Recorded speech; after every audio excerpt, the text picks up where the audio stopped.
ঢাকার ধামরাই উপজেলার সোমভাগ ইউনিয়নের পেপাশাই দত্তখোলা গ্রামে শুক্রবার রাত 12টার দিকে ডাকাতির ঘটনা ঘটেছে বলে জানা যায়। এই ঘটনায় নগদ 4 লাখ টাকা, 2 ভরি স্বর্ণ এবং একটি মোবাইল লুট করে নিয়ে যায়। মোট 7 লাখ টাকার মালামাল লুট হয়েছে বলে জানান বাড়ির মালিক। এ বিষয়ে বাড়ির মালিক শাহিনুর ইসলাম জানান, বাড়ির গ্রিল কেটে ঘরের ভেতর প্রবেশ করে প্রথমে মায়ের রুম থেকে মালামাল লুট করে। পরে তারা আমার রুমে ঢুকে মোবাইল নেয়ার সময় আমি জেগে গেলে একজনকে জড়িয়ে ধরি। তখন তারা আমাকে দেশীয় অস্ত্র দিয়ে হাতে এবং শরীরে আঘাত করে।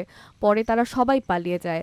ধামরাই থানা ওসি অপারেশন দেবাশিস সানা জানান, জিজ্ঞাসাবাদের জন্য 2 জনকে আটক করে থানায় নিয়ে আসা হয়েছে। আটক ব্যক্তিরা হলেন শাহিন ও মাসুম। পয়সায় শাহিনের বাড়িতে আসলাম, এসে ঘটনাস্থলে শুনে দেখি যে তার বাড়িতে 2 জন লোক প্রবেশ করে 2 ভরি স্বর্ণ অলংকার, 3 থেকে 3.5 লক্ষ টাকা তা নিয়ে গেছে। তার মোবাইলেতে গিয়ে এই শাহিনুর, যিনি ঘরের মালিক, সে ঠিক পায়। তৎক্ষণাৎ তাকে মারা দিতে গেলে সে তৎক্ষণাৎ এমনকি এই কাছির একটা কোপ খায়। ব্যক্তি ইতিমধ্যে কালামপুর এই চিকিৎসাধীন আছে।